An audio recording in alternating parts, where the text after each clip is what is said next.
Greetings, everybody. Welcome to another edition of R3Ds View. I have a very special guest in the edition of Breakdown. He's one of my favorite rappers out right now. If you don't know him, you're about to get to know him today. He has a very nice project, very dope project called the Passion of Shiest. So without any further ado, let's get this gentleman over here. Where is he at? Shiest. Where is Shiest? Oh. Yeah, here he is. Here he is. Oh, what's up, man? Good. What's up? You good? Yeah, I'm good. Yes. Good? Yeah, man. I'm always good. You know what I'm saying? Everybody, this is Shiest D. Shiest D, go ahead and introduce yourself to the folks who don't know. Yo, I'm Shiest D, 1/3 of the group Authentic. I'm also an engineer. I moved out here in Atlanta to work with Defient Music, to hone my skills and my craft with engineering. And, I do hip-hop, a little bit of hip-hop. A little bit of hip-hop. Just a So, little bit. when you said Defient Music, what exactly is Defient Music? Defient Music is a record studio and management label under Grand Hustle. Grand Hustle. Yeah. Okay. That's T.I.'s label, right? Yeah. Okay, so he does his thing. What he's saying, ladies and gentlemen, he does his thing as an engineer. He actually engineered the highlight reel, one of my solo projects out right now. You know what I'm saying? Also, he's recorded for numerous artists. I won't name everybody, but this is a top tier guy right now. But right now, we're gonna get to the most important thing right now. This is the breakdown. So, we're gonna go into his project, which is the Passion of Shiest. Now, before we get all the way into the Passion of Shiest, what inspired you to create that project? Well, there was a couple of things. I actually started on it back in 2012 and it was a different title, but I was going through some things and I decided to change it to the Passion of Shiest because I felt like the reason why I was doing this music, if I put everything into it and it didn't get recognized like I wanted to, at least I did, that my music would die right there. So that's why I call it the Passion of Shiest. Okay, cool. So I actually got the Passion of Shiest downloaded for everybody, you know what I'm saying? And they will be hearing these tracks as they go forward. But with the breakdown, what we do is go track by track, ask him what was his inspiration for it. But I'm gonna just let him talk about each track by track of his project. So we're gonna get right into it right now. First, we're gonna start with the intro. Track 1, Genesis. Yeah. Tell us about that. Genesis. The thing about Genesis, it's the first chapter, first book of the Bible. And so that's the first book of my life. I wanted to introduce my album with Genesis. So it's an autobiographical track. And I talk about some of the things I thought about as a high school student. I wasn't thinking about, smashing all the hoes. Right. You know what I'm saying? Like most of us was doing, Yeah, and I wasn't thinking about drinking and partying. I was thinking about what can I do to help my people excel, and be a mentor. So I touched on those topics on that track, and it opened up with a preacher. Well, actually opened up with a baby being born. Yeah, baby cries. Yeah, and then it opened up. What? It's like, that's what it sounded like. But and then the preacher saying, "What can we accomplish before we die?" Pretty much, like you're born and then you ultimately die. But what do you do in the middle? Right. And so it's Genesis. Trying to make that happen. Next song we have is number 2, Let Me Fall. Oh, Let Me Fall. The inspiration behind that, I was going through something with some family members, and how family members can beat you, man. I got the inspiration from the hook from that particular situation. So I wrote the track and I personalized it so it can be relatable because I know people go through things with their family. And it was also some topics that I touched on that I went through with some relationships that I put in the first verse. And that's how I came up with the concept of let me fall. If I'm gonna fall, let me do it on my own. You don't have to pull me down. And with relationships, you're talking about like not friendships, but relationships with girlfriends and stuff like that. Yeah. Okay. Yeah. Number 3, Heaven Interlude. Tell us about that, man. Well, Heaven Interlude, pretty much when you think about where you're trying to go, what you're trying to accomplish, it's certain things that you got to have lined up before you can get there. And since my album is kind of hitting on, it has a gospel undertone, I called it Heaven. And at the end of it, I was saying, I'm just trying to get to heaven. So I'm kind of talking about my problems and things that I see in that track. And outside of me just introducing those things, it's certain things I want to accomplish so I can get to where I want to be in hip hop. Definitely what's up, man. Definitely what's up. We all trying to get to heaven out here, you know what I'm saying? I'm trying to get there, he's trying to get there. We're gonna get there. Now, we're gonna go deep into the middle of the album. Now, we have number 4, one of my favorite tracks, The Golden Rule. Give us something on that. That's a pretty dope concept, The Golden Rule. All right, let me break this down. Because I know it's due on to others as you would have them do on to you, right? Yeah, okay. Biblically. Okay. So, yeah. The track is two stories I'm telling in the track. All right. It's about this guy, all he knows is the hood, is gangbanging, and that's how he was raised. So that's what he's gonna do. But then, second verse, it's this guy that's a friend of the gangbanger that he's trying to get out of the hood, but he's pigeonholed because of his environment. But his friend, the gangbanger, wants him to do what he has to do so he won't be stuck like he is. And so the reason why I named it The Golden Rule is because some places, you know, just automatically on the top of your head, when you go there, you're not supposed to be there. You don't belong. True. If you ain't from around there, don't go around there. Don't go around there. Don't do it. Okay, yeah. That pretty much gives that. At number 5, we have Unforgiven. Give us something. Break down that. Unforgiven. I'm gonna tell you, this is my breakdown for this. I gotta go back to my inspiration for it.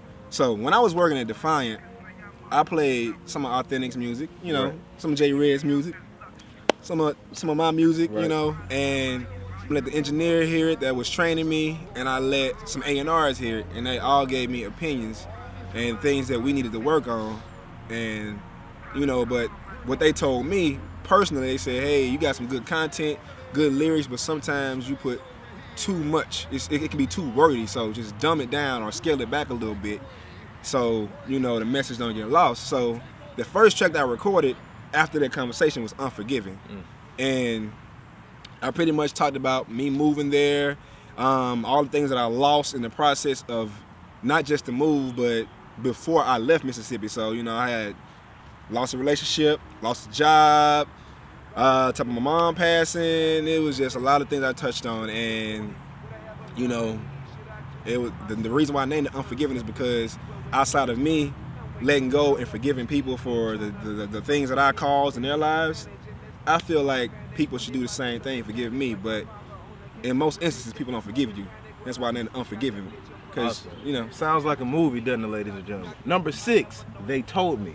Yeah. Break that down. That was the second track I recorded, like, after that Defiant stuff that happened. Yeah, Okay, so I name dropped a little bit on there. Okay. And I had a feature on that track from none other than Doja. Okay, yeah. You It know? is featuring Authentics on Doja Manuel. Yeah. Okay. And he heard the track and he wrote something to it, and he wanted to, you know, let me hear it, see what I thought.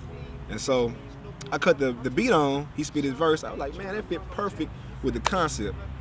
Because it's pretty much going along the lines of what everybody in our circle told us, things that would help us grow and evolve as an artist. So, and that's how that feature came about on that track.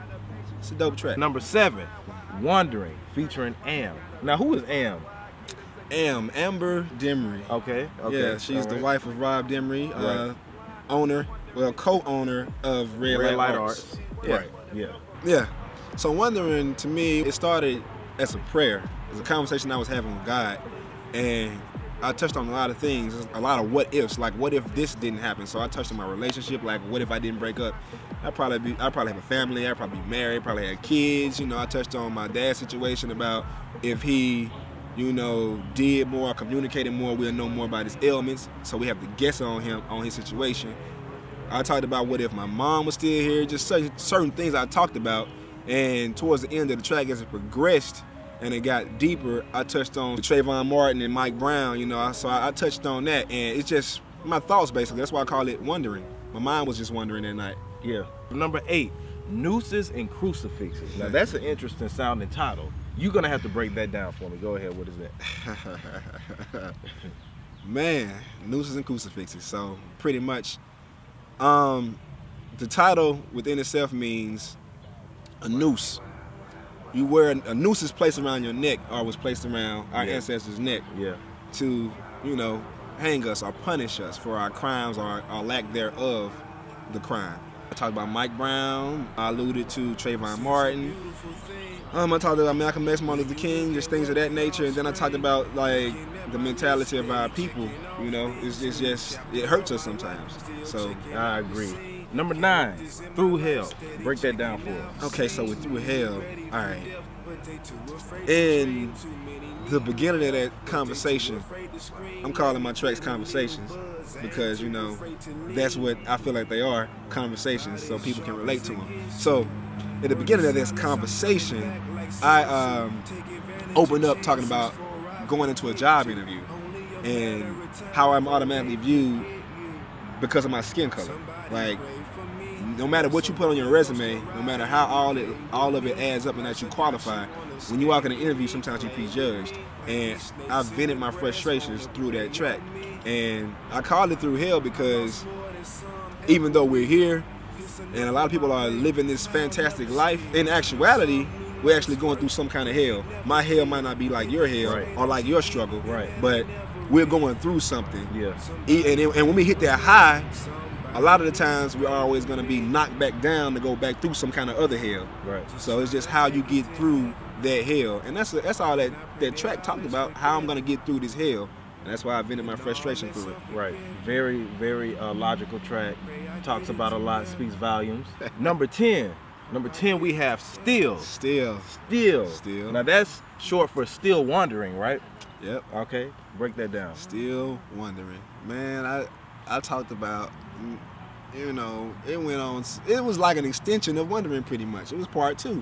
So I went more in depth with the relationship side of things, more so on that track, because it opens up with me talking about. So you in these relationships, you know what I'm saying? So it seems like you have a lot of pain and a lot of frustration that you had to let out on track. So. I mean, I really did, but it's only because I don't talk about like a lot of things. I don't share a lot of things. I kind of go through it for myself. So with the beauty of Still Wondering, with me not sharing, you know, what I go through with friends or girlfriends or whoever, with my music, I kind of open up a lot more, and I kind of express what I go through. I express my weaknesses and turn them into my strengths, and that's what makes a lot of the things that I talk about good points to talk about. Number 11, Lord Knows. If you notice right now, he has a lot of spiritual undertones and spiritual titles going into the Passion of Shiest. So tell us about Lord Knows. Man, Lord Knows. It was pretty much a conversation that was being told to me from the Lord, basically.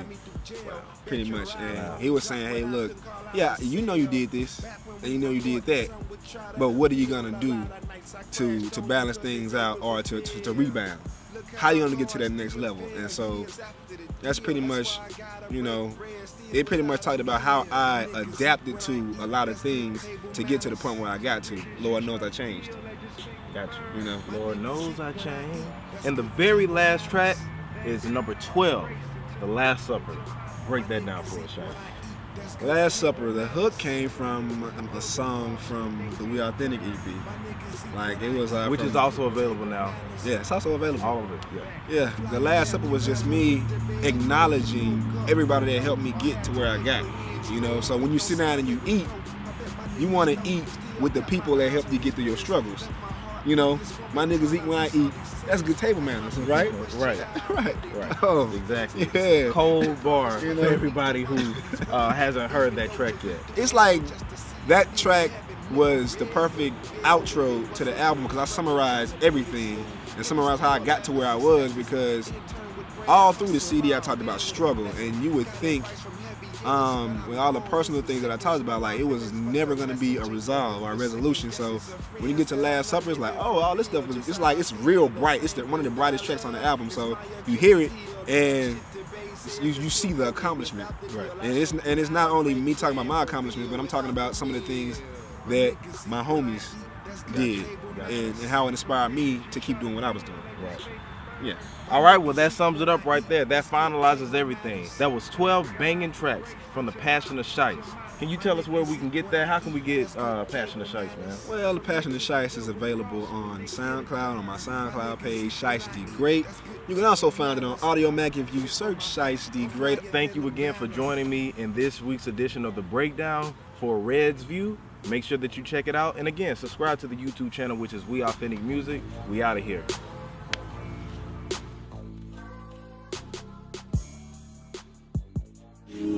It's like I'm trying to get to heaven, but steady going through hell, steady going through hell, steady going through hell. Why I'm trying to get to heaven, but steady going through hell, steady going through hell, steady going through hell. I'm just trying to get to heaven, but steady going through hell, steady going through hell, steady going through hell. Why I'm trying to get to heaven, but steady going through hell, steady going through hell. Since graduation.